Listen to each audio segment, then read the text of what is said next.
Salam sejahtera saudara, ketemu lagi kita dengan 4 menit yang mengubahkan hidup.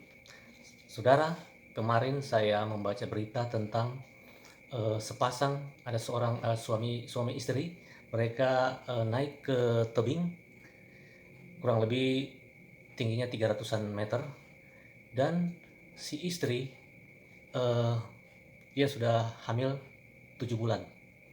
Sepasang suami istri ini menaiki tempat yang tinggi ke tebing, dan kurang lebih 3 jaman mereka di atas tebing.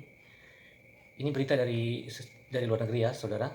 Dan apa yang terjadi saudara?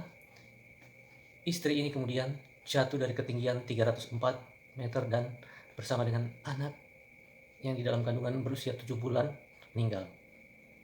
Dan setelah diselidiki, akhirnya polisi menetapkan suaminya eh, dapat dikatakan ada unsur kesengajaan ya, ada suatu perencanaan karena terungkap ada asuransi yang kurang lebih 800 juta kemudian mau dicairkan oleh suaminya. Jadi bisa jadi didorong oleh suaminya dan istrinya jatuh dan meninggal.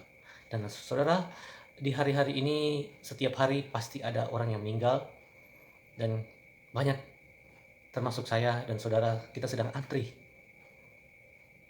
Banyak yang meninggal ya saudara. Nah, kita melihat di dalam Markus 8 ayat 36 dikatakan apa yang dikatakan di dalam Alkitab. Markus 8:36, apa gunanya seorang memperoleh seluruh dunia tetapi ia kehilangan nyawanya. Saudara yang dikasih oleh Tuhan, di hadapan Tuhan, nyawa saya dan saudara itu sangatlah berarti, sangatlah berharga. Sehingga Yesus sendiri mengatakan bahwa apa gunanya seorang memperoleh seluruh seisi dunia ini, tetapi ia kehilangan nyawanya. Jadi menurut Kristus, menurut Yesus, bahwa kita itu, nyawa kita, jiwa kita ini sangat berharga, sangat berarti.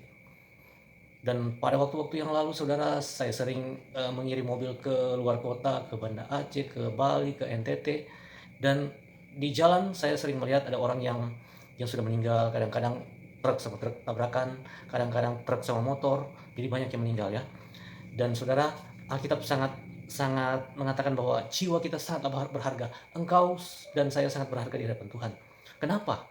Banyak orang yang mati terbunuh, kemudian pada akhirnya mungkin 3, 4, atau 10 tahun kemudian akhirnya pembunuhnya bisa terungkap. Karena apa? Alkitab katakan bahwa kita itu diciptakan segambar dan serupa dengan Tuhan. Imago Dei. Serupa dan segambar dengan Tuhan. Kita memiliki sifat-sifat Tuhan, kebenaran, benar, adil, kudus.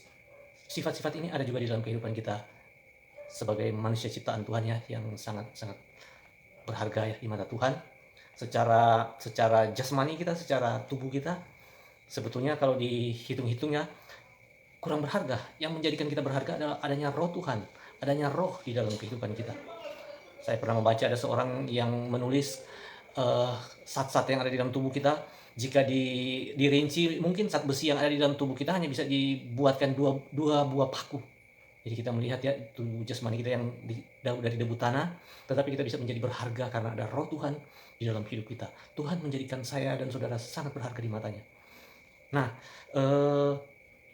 di dalam 2 Korintus 5 ayat 17 dikatakan, jadi siapa yang ada di dalam Kristus, ia adalah ciptaan baru. Yang lama sudah berlalu, sesungguhnya yang baru sudah datang.